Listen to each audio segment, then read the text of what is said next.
वाले नंबर्स की भारतीय एयरटेल एक स्टॉक दिग्गजों में जिसके नतीजे आएंगे और उसके बाद एक लंबी लिस्ट ऑफ कोर्स है यहाँ पर मिड कैप कंपनियों की, जिसमें अपोलो टायर है, सीमेंस जैसे काउंटर्स हैं।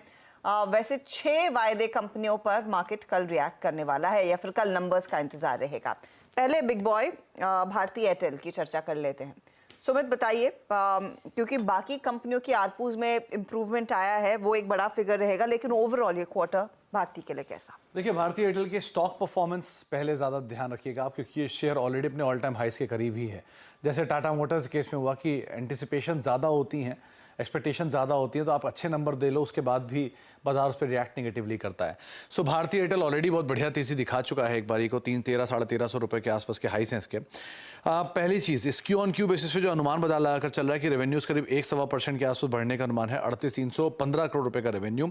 एबिटा फ्रंट पे करीब 20,150 करोड़ का एबिटा और मुनाफे का नंबर 2,050 करोड़ रुपए का 2,442 करोड़ रुपए के सामने।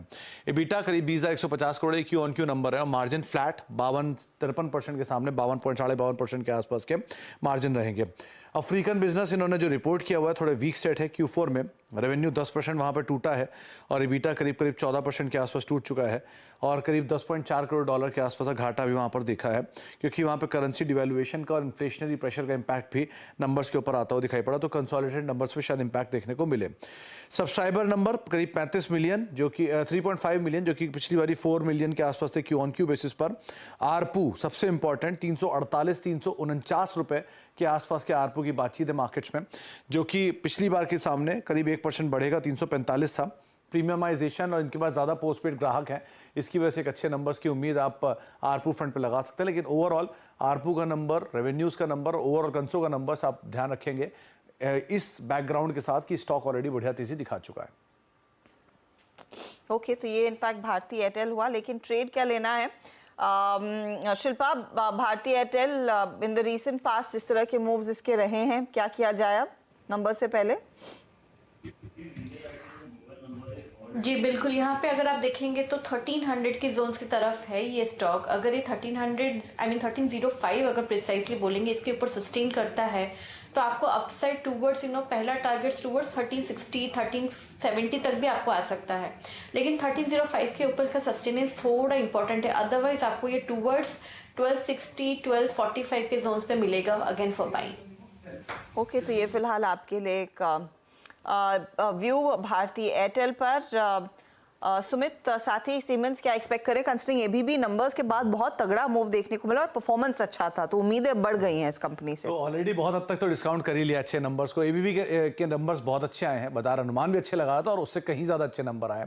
लाइक वाइज सीमेंस के नंबर्स का भी बाजार अनुमान लगा रहा है कि बहुत अच्छे नंबर आएंगे। Q2 के नंबर सीमेंस पोस्ट करने वाला है और 5,717 करोड़ रुपए के आसपास का एक रेवेन्यू का नंबर है, जो कि वाई बेसिस पर 18% बढ़ेगा। मुनाफे फ्रंट पे 588 करोड़, जो कि 472 करोड़ रुपए के सामने आएंगे। मार्जिन फ्लैट 12.8% के आसपास के मार्जिन रहेंगे। एबिटा फ्रंट पर करीब 727 करोड़ रुपए का एबिटा, जो कि 621 करोड़ से बढ़कर आएगा। क्यू ऑन क्यू बेसिस पे भी नंबर्स काफ़ी अच्छे रहेंगे और एक अच्छे ऑर्डर बुक एग्जीक्यूशन वो कंपनी के लिए ज़्यादा बेहतर आता हुआ दिखाई पड़ेगा। इनपुट कॉस्ट कम होने का इम्पैक्ट कंपनी के मार्जिन के ऊपर देखने को मिल सकता है। लोकोमोटिव ऑर्डर्स और एनर्जी सेगमेंट और सप्लाई चेन थोड़ा सा बेटर करने की वजह से इनकी कॉस्ट थोड़ी सी अच्छे साइड पर रहेगी, जिसका एक इम्पैक्ट कंपनी के मार्जिन पे ओवरऑल देखने को मिलेगा। लेकिन एक स्ट्रॉन्ग डिमांड और प्राइवेट सेक्टर की तरफ से पार्टिसिपेशन काफ़ी बेटर रहेगा। तो सीमेंस के नंबर अच्छे हैं, लेकिन बहुत हद तक ये ऑलरेडी डिस्काउंट करके मार्केट चल भी रहा है। दूसरा नंबर जो है वो है अपोलो टायर्स के। अपोलो टायर्स के केस में जो रेवेन्यूज़ हैं वो बढ़ने का अनुमान है 6,420 करोड़ रुपए के आसपास का रेवेन्यू 3% बढ़ेगा। मुनाफा 3% टूटने का अनुमान है। मार्जिन फ्रंट पे 17% के मार्जिन रहेंगे और एबिटा भी 1144 करोड़, जो कि 999 करोड़ से बढ़कर आएगा। तो वाई नंबर मिले जुले या फिर पॉजिटिव साइड पे आप कहेंगे। Q on Q number weak है इनके। यूरोपियन ऑपरेशंस करीब 3% के आसपास की ग्रोथ वहाँ पर देखने को मिल सकती है Q4 के अंदर।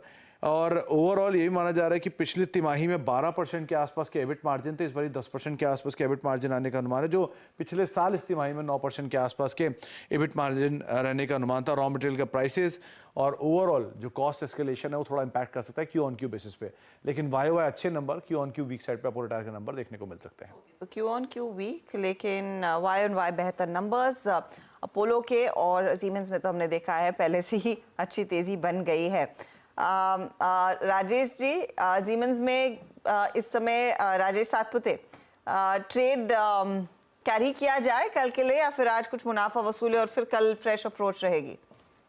आई थिंक कल थोड़ा फ्रेश अप्रोच ले तो बेटर है। वैसे अगर आप देखें तो डेरिवेटिव्स डेटा में कोई कमी नहीं है, 15% ओपन इंटरेस्ट पे जंप है, प्राइस इज अप बाय 7%। लेकिन अगर आप ऑप्शंस का डेटा देखें तो लगता है 6700 पे कॉल राइटर खड़े हैं, तो प्रोबेबली ये जो टारगेट था 6700 का, इसके आसपास मुझे लगता है मुनाफा वसूली करे तो बेहतर होगा। प्रोबेबली जितना भी हम लोग you can say that it looks, तो थोड़ा सा मैं एट दिस लेवल वेट करूंगा। प्रोबेबली अगर कोई डिप में